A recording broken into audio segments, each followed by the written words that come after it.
you. You lead the team of reporters in our D.C. bureau covering national security. Walk us through these picks and what they mean for the issues that Silicon Valley cares about, whether it's privacy, security, or immigration. Thanks, Emily. I mean, after some fits and starts this week, we saw Donald Trump pick 3 very strong personalities for his national security team. There's a couple more openings to come.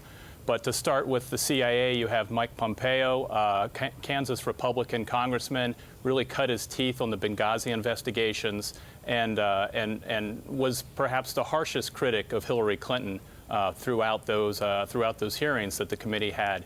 You have Michael Flynn, whose appointment to National Security Advisor, remember, he does not need Senate confirmation, has raised a lot of questions with Democrats about conflicts of interest.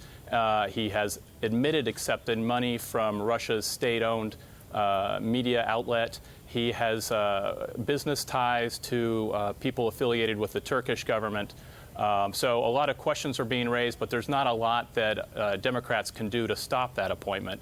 And then finally, Jeff Sessions, who first came to national attention almost 30 years ago when he was unable to win Senate confirmation for some of the racial comments he made, subsequently became a senator, is well regarded as someone who knows a lot, who focuses on the details. But remember, this is a guy who will be in charge of enforcing U.S. civil rights laws. And for many people, his appointment would raise a lot of concerns.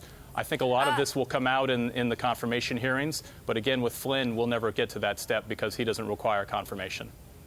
Exactly.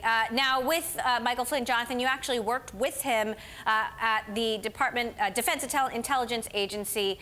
Talk to us a little bit about what he's like and what he means for these issues that we're talking about.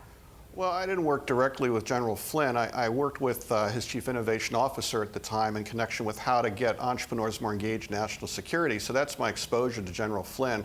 And I think that his experience is, and it's indicative of, say, Ash Carter's experience with Secretary of Defense, there's a big need for innovators in Silicon Valley and elsewhere to engage in national security because a lot of threats we face are viral, they're small teams. So I think that you're going to see in General Flynn somebody who understands that as an issue, and for people that are worrying about whether or not the innovation outreach efforts of Secretary Carter will continue, I think this is a good first sign that the national security establishment is going to continue to need and reach out to innovators.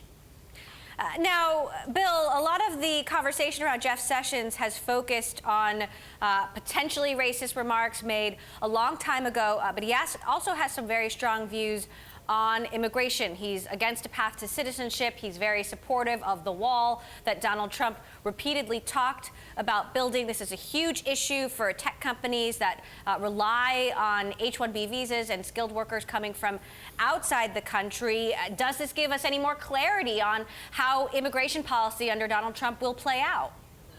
You're right. I mean, he has been just in the same category as Trump when it comes to immigration. I mean, he has been very strong against what he calls illegal immigration.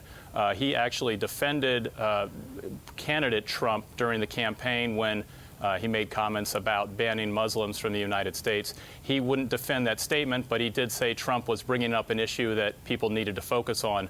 So I think there is a lot of concern with Sessions and with the other 2 appointments about anyone I think who thought that governing would be a moderating experience under Trump. I think we're seeing that no, he's picking people who are in line with a lot of the views he expressed during the campaign.